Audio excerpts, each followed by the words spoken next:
Alhamdulillah, alhamdulillah wa syukrulillah, wala haula wala quwata illa billah. Alhamdulillah, pagi ini apa kabar teman-teman semuanya? Alhamdulillah luar biasa, Allahu Akbar, mantan rohis ya.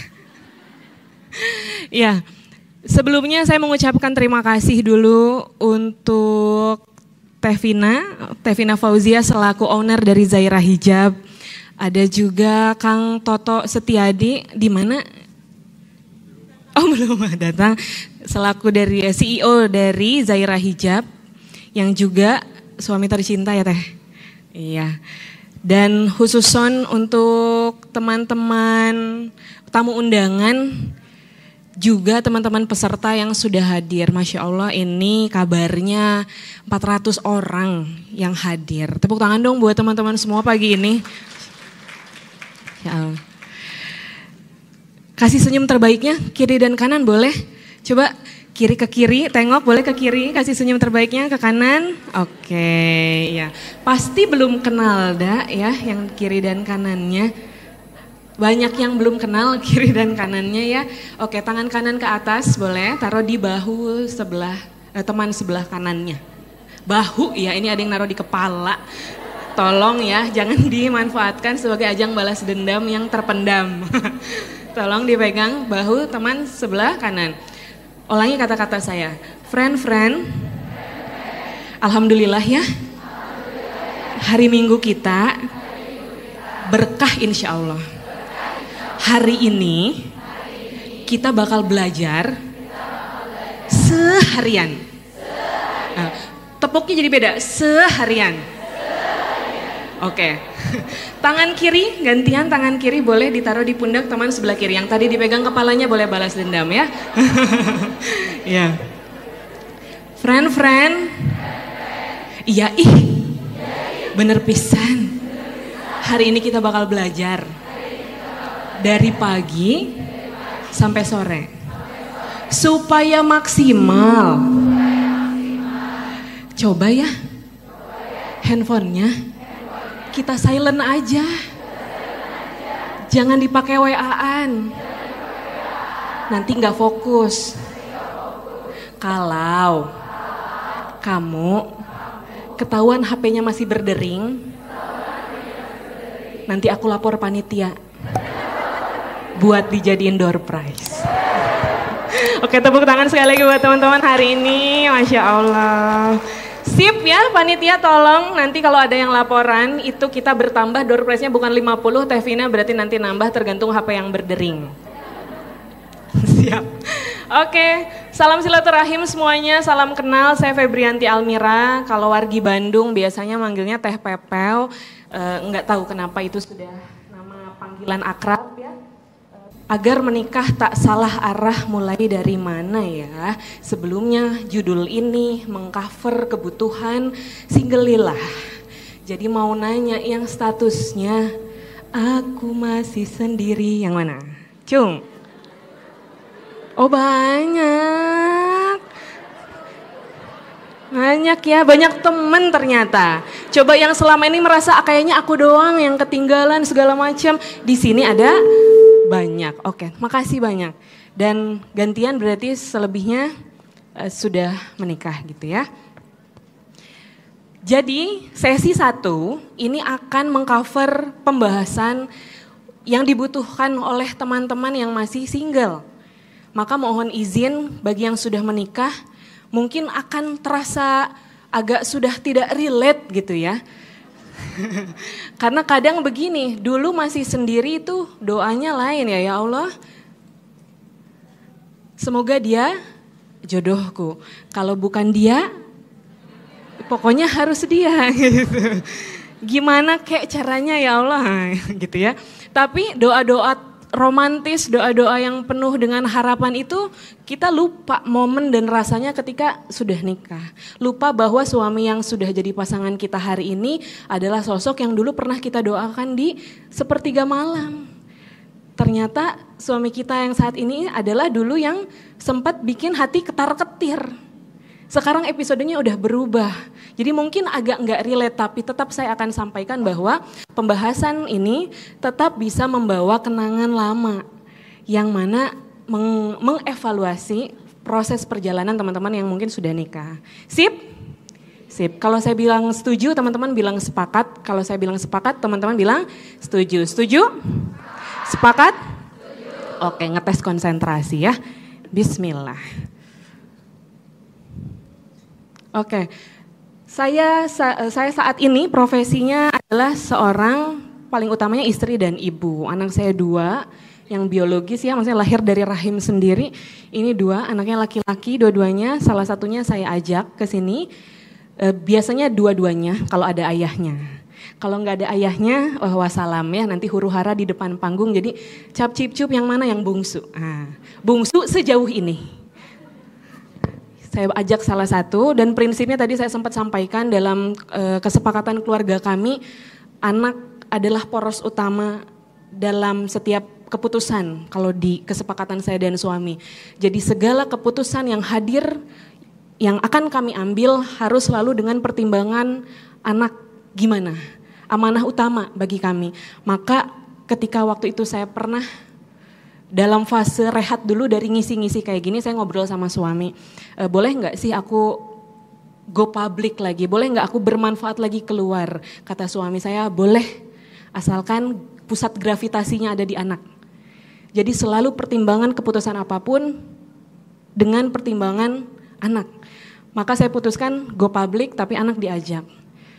Dengan efek lain adalah anak-anak kami ini sekarang jadi validator. Seandainya apa yang kami bicarakan enggak terpraktekkan di rumah, yang gede terutama, bukannya Bubu bilang tadi ke ate-ate harus bersikap ramah, kenapa ke kakak marah? Nah itu. Alhamdulillah jadi ada validator yang menjaga, dia susah mau ngelesnya juga, dia nyimak gitu. Alhamdulillah berefek baik. Bagi saya pribadi, saya lebih baik dibilang pembicara tidak profesional karena bawa anak dibanding tidak jadi ibu profesional. Ya. Berikutnya, saya dan suami mengelola sebuah media belajar bernama Sekolah Rumah Tangga, dan dari Sekolah Rumah Tangga saya dan suami melahirkan buku-buku ini. Buku-buku tentang keluarga, ada membasuh luka pengasuhan bagi teman-teman yang punya case, punya isu yang gak beres-beres dengan orang tua. Aduh aku mah kayak gini teh inner child, nah yang gitu-gitu. Sudah ditelaah belum dari sudut pandang penghambaan? Karena nanti pasti adil, kalau konsepnya dari Islam tuh pasti adil. Tetap akan memvalidasi perasaan tapi tidak melupakan posisi diri sebagai hamba sehingga nanti tidak larut dalam luka tapi dibasuh. Buku ini diterbitkan tahun 2019, diniatkan pre-order 1 bulan, 3 hari habis. Sebelum tepuk tangan, saya cuma mau bilang kalau gitu sebenarnya yang terluka teh banyak ya. Jadi jangan tepuk tangan. Buku macam begini laris tuh sebenarnya ada rasa miris. Oh banyak yang ternyata ngalamin ya gitu. Terus buku Saatnya Ayah Mengasuh dan Saatnya Ibu Menjadi Ibu. Ini alhamdulillah bestseller, sudah cetakan ke-7. Dan ada buku Tazkiyatun Nafs, ini tentang luka pengasuhan ditinjau murni dari konsep-konsep agama Islam. Saya menikah dengan seorang laki-laki yang berlatar belakang dunia pesantren. Jadi mau gak mau setelah nikah saya jadi masuk ke dunia pesantren dan bertransformasi jadi ustazah gitu ya. Padahal di keluarga suami sayalah satu-satunya orang yang non pesantren di latar belakang. Teman-teman di tahun 2010 percaya atau enggak, saya ini kita ambil hikmahnya ya, saya banyak aktif di dunia malam sebagai pemandu acara. Jadi yang di depan ini mantan imam besar diskotik Kota Bandung. Atas sebuah perjalanan maha dahsyat dari Allah yang saya sangat syukuri. yang tadi kalau kata Teh Vina pasti atas doa orang tua ya. Mungkin orang tua kita mah parenting teh nggak belajar sih, udah belum masuk ke ilmuwan seperti itu, aksesnya belum banyak. Tapi yang nggak bisa dikalahkan dari orang tua zaman dulu teh doa. Nah kita mungkin karena banyak belajar, jadi doanya kadang rada kecil porsinya, karena mengandalkan ilmunya, mengandalkan pengetahuannya. Jadi doanya agak-agak kurang.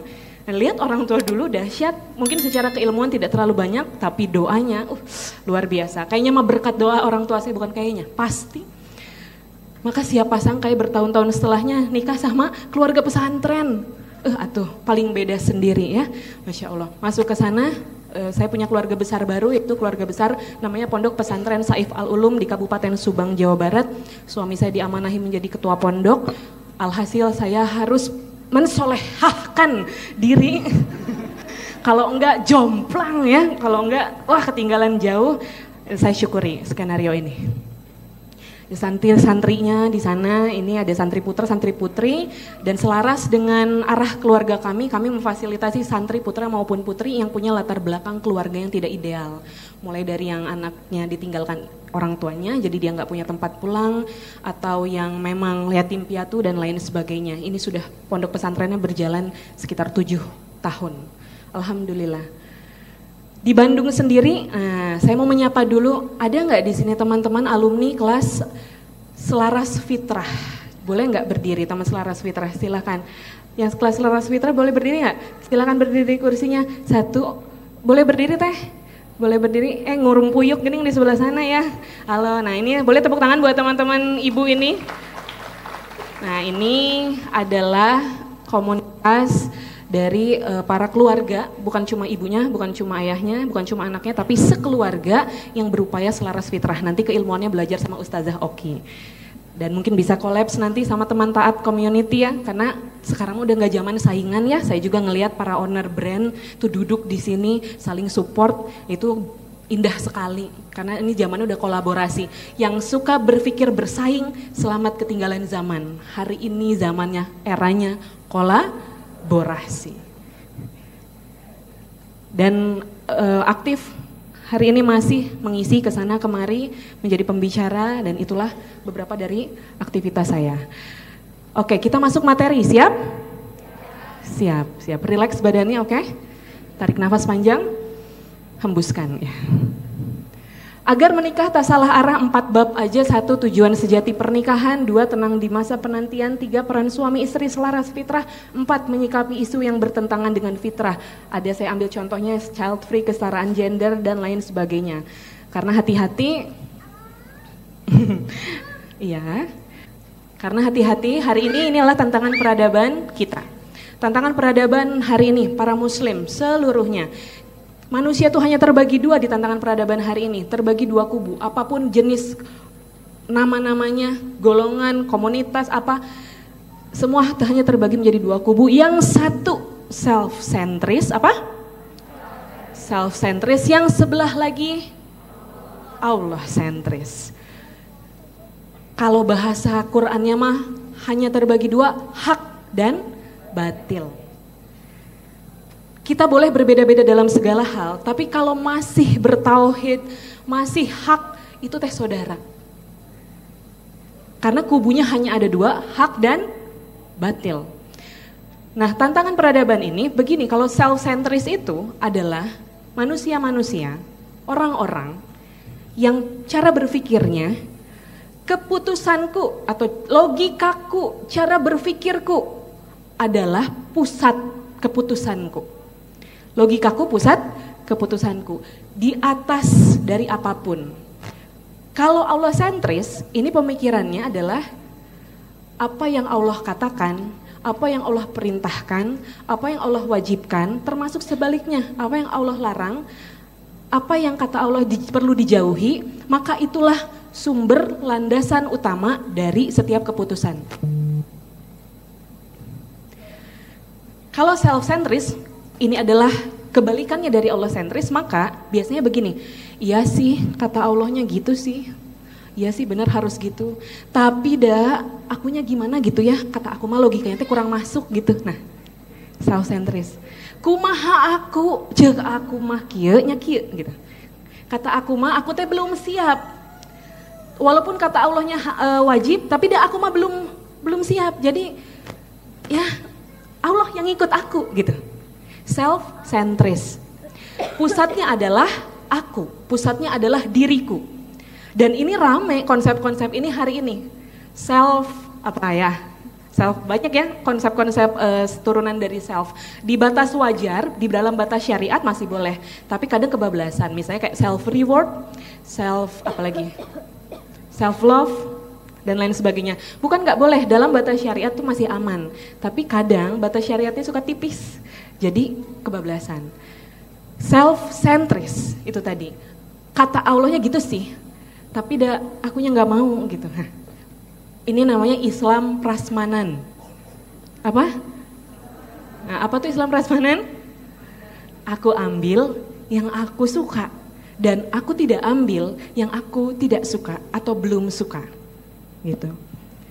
Kalau berproses, insya Allah oke. Tapi ini mah bukan tentang berproses, ini mah tentang memang nggak mau. Pokoknya gimana pendapat aku udah kurang masuk.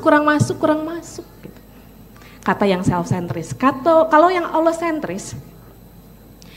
Allah-centris, ini begini, kalau kata Allahnya begitu, walaupun sekarang aku belum sanggup, walaupun sekarang aku belum siap, aku akan belajar, aku bakalan berusaha, aku bakalan mencoba pelan-pelan berproses ke sana. Jadi ada prosesnya, enggak di situ-situ aja. Itu yang beda. Nanti di peradaban ketika sudah lingkupnya besar, ini akan terlihat kubu manusia itu cuma dua, hak dan batil. Ya seperti hari ini ya, kita lihat saudara kita di Palestina. Itu tuh self-centris versus Allah-centris aja sebenarnya. Gitu. Nah, cara pandang manusia terhadap sesuatu ditentukan oleh referensi apa yang ia gunakan. Jadi maksudnya, kok bisa ada yang self-centris, kok bisa ada yang Allah-centris? Karena cara pandangnya berbeda. Kenapa bisa cara pandangnya berbeda? Karena referensinya berbeda. Tangan kanan ke atas. Yang lagi nyatet jadi taruh dulu pulpennya ya. Ya, oke. Taruh di kepala sendiri tangannya. Oke. Coba digoncang-goncang. Ya, ada isinya? Serius banget ya. Ada isinya? Ada. Koclak tidak? Koclak you know? Kalau koclak berarti otaknya kecil ya. Kalau hampek berarti otaknya besar. Oke, teman-teman, ulangi kata-kata saya. Apa-apa? Ini tangannya udah kesini loh saya. Oh. Oke, apa-apa? Yang saya lihat, dengar, berulang-ulang, akan membentuk pola pikir. Sekali lagi, apa-apa yang saya lihat, dengar, berulang-ulang akan membentuk pola pikir. Pola pikir membentuk tindakan. Tindakan diulang-ulang jadi kebiasaan. Kebiasaan diulang-ulang jadi hasil hidup. Nasib hidup. Pikiran, tindakan, nasib hidup. Bahasa Inggris yuk, mindset, action, result. Oke, teman-teman, apa yang dipilih, apa yang jadi keputusan atas tindakan itu berawal dari pola pikir. Pola pikir diawali dari referensi apa yang masuk berulang-ulang. Di tahun 2012 dulu, 11 tahun lalu ada lagu tenar banget ya. Aku terjatuh dan tak bisa bangkit lagi. Aku tenggelam dalam lautan luka dalam. Aku tersesat dan tak tahu arah jalan pulang. Aku tanpamu. Anda adalah sampel generasi galau Indonesia. Aku tanpamu butiran debu gitu ya. Diulang. Jadi kan muncullah aku mah apa atuh, da butiran debu. Aku mah apa atuh da bubuk rangginang di kaleng kongguan udah bubuk lagi ya. Ya Allah. Insecure teh muncul awalnya dari referensi yang didengar, dilihat, berulang-ulang membentuk pola pikir membentuk tindakan, tindakan diulang-ulang jadi kebiasaan, kebiasaan jadi hasil hidup. Jujur, aku tak sanggup, aku tak bisa, aku tak mampu dan aku tertatih. Tak sanggup, tak mampu, tak bisa, tertatih, watir tahu ya. Aduh, makanya ya makin lama teh makin insecure, makin merasa tidak mampu, makin apalagi ternyata yang punya mindset begitu laki-laki, cemen itu mah jadinya ya. Dan yang terbarunya setidaknya bagi saya ini lagu baru karena saya nggak terlalu ngikutin lagu ya. Ini ada kamu berbohong. Nah jadinya konser ya teh, ini bukannya seminar ya. Kamu lukai, coba kau pikir di mana ada cinta seperti ini. Fokus lirik ya. Kau tinggalkan aku, ku tetap di sini. Fokus lirik. Kau dengan yang lain, ku tetap setia. Tidak mau, saya mah.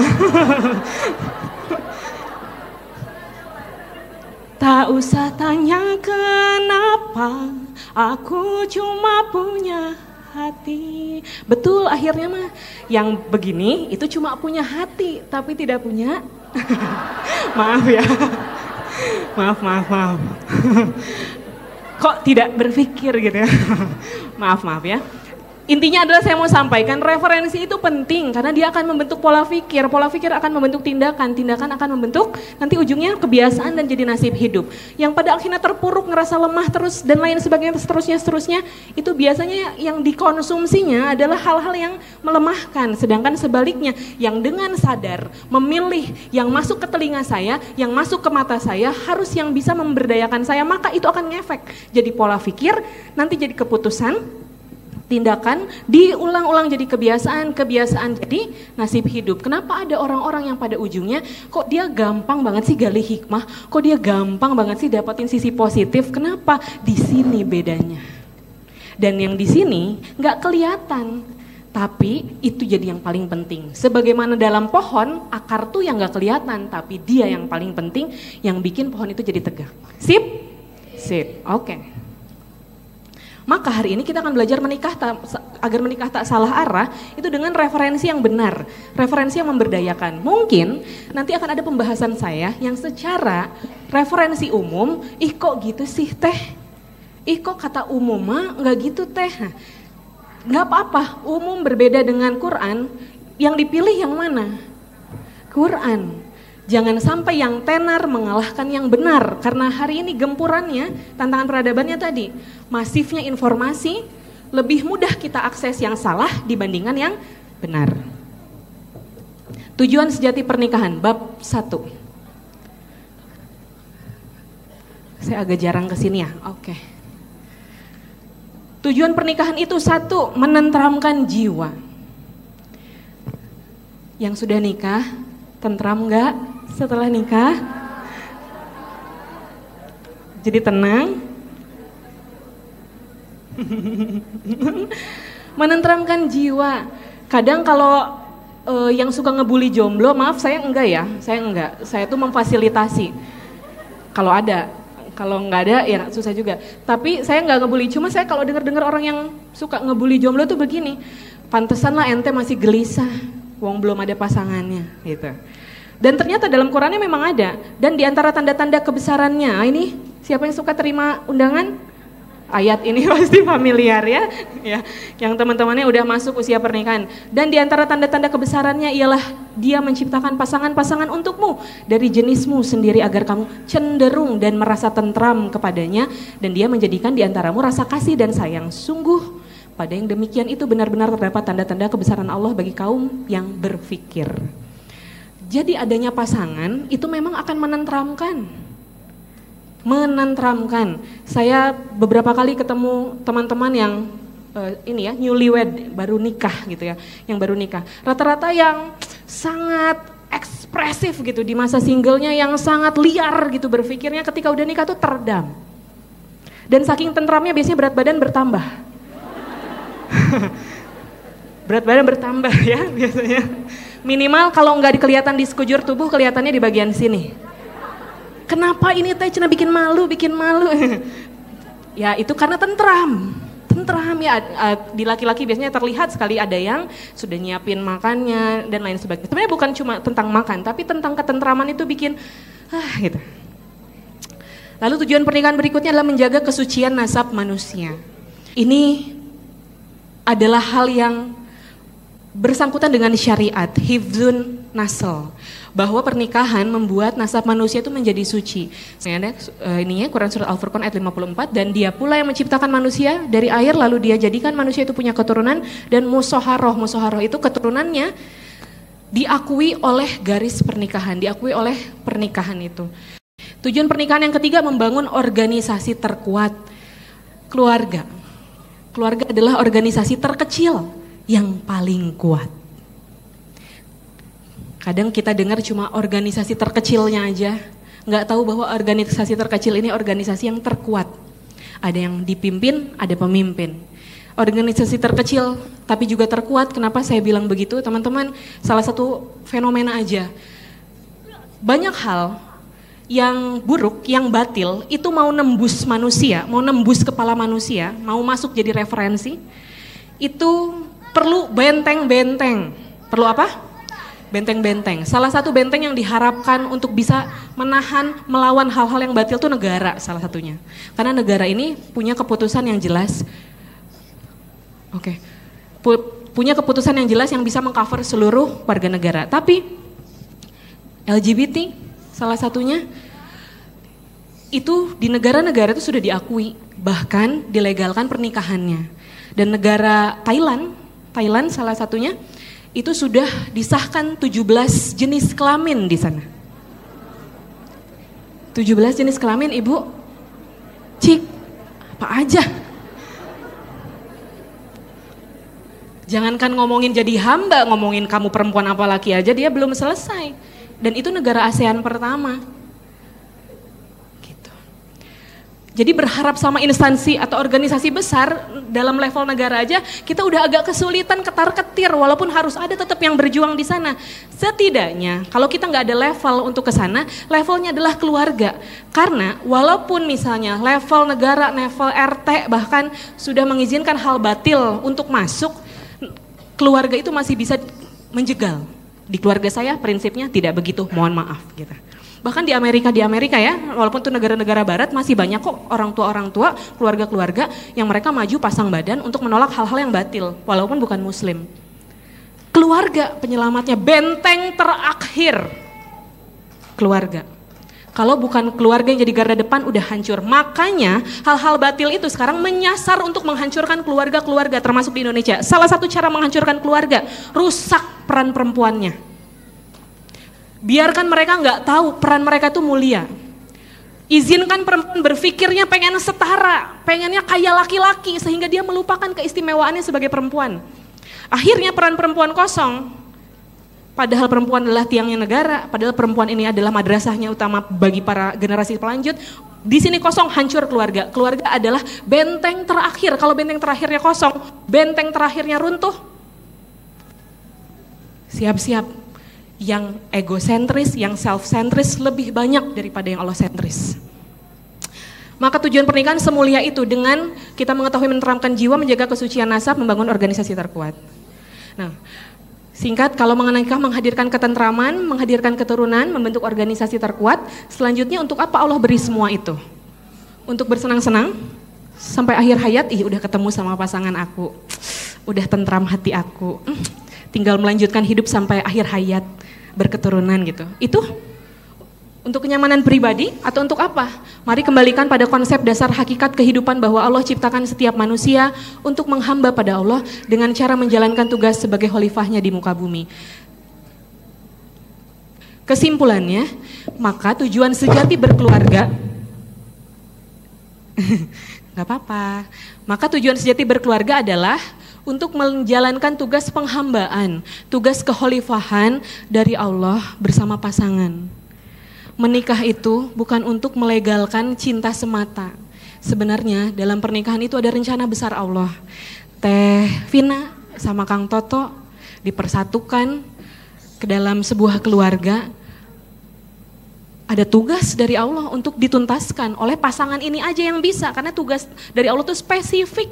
Setiap individunya punya, individu yang sudah menikah ini akan membentuk jadi tugas keluarga. Yang tugas keluarga ini sebenarnya berkaitan dengan validasi apakah keluarga ini checklist jadi wakil Allah di muka buminya atau enggak. Maka ini bukan tentang so sweet-an, ini tentang perjuangan. Setiap keluarga perlu punya spirit pemahaman bahwa menjadi keluarga adalah tentang menjalankan tugas, fungsi, dan peran yang Allah kasih. Tapi bersama pasangan. Berikutnya bab 2, tenang di masa penantian. Apa yang bisa dilakukan tenang di masa penantian, teman-teman? 1, murnikan tauhidmu. Dengan paham hakikat kehidupan, paham hakikat diri. Paham hakikat kehidupan, paham hakikat diri. Teman-teman sekalian, saya mau kisah singkat. Dulu sebelum menikah, karena tadi teman-teman sudah saya sampaikan kisah latar belakang saya, akhirnya di tahun tersebut ada sebuah perjalanan hijrah yang saya tempuh.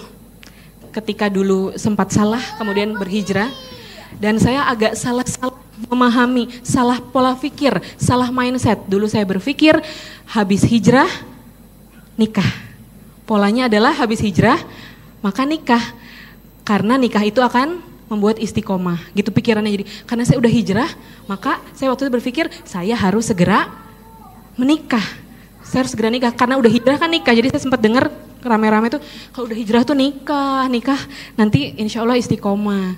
Jadi akhirnya mikir setelah hijrah saya harus cari jodoh.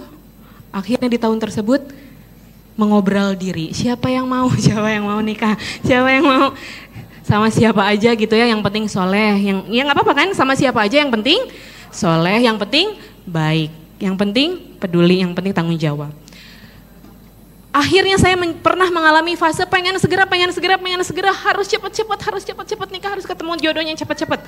Doa saya tuh setiap selesai sholat cuma tentang itu. Ya Allah, dekatkan jodohku, siapa aja yang penting baik, siapa aja yang penting soleh, siapa aja yang penting tanggung jawab.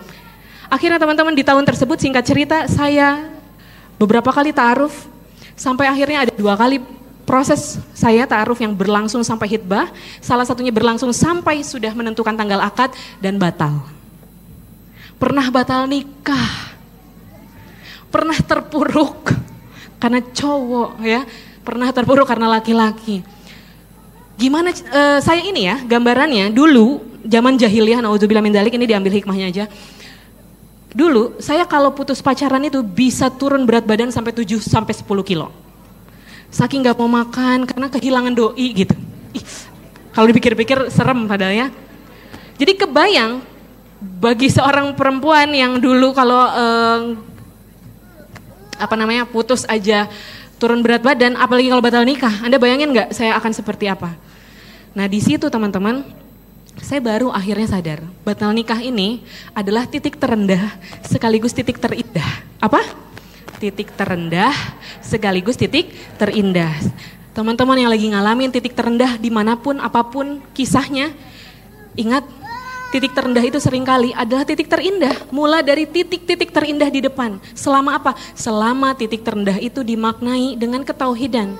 Saya ingat banget pas batal nikah itu saya cuma ngomong gini sama Allah, ya Allah,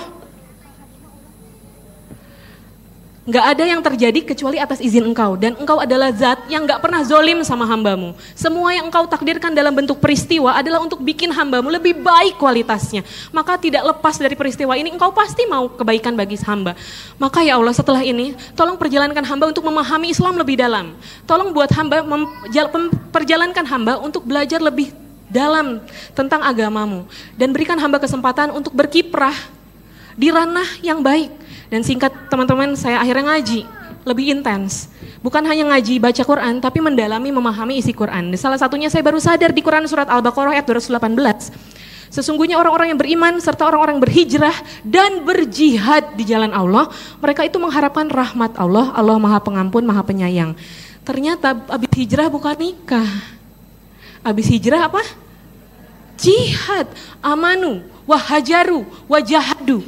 Beriman, berhijrah, kemudian berjihad di jalan Allah. Fokusnya adalah jihad-jihad, artinya sungguh-sungguh kalau dalam arti kata.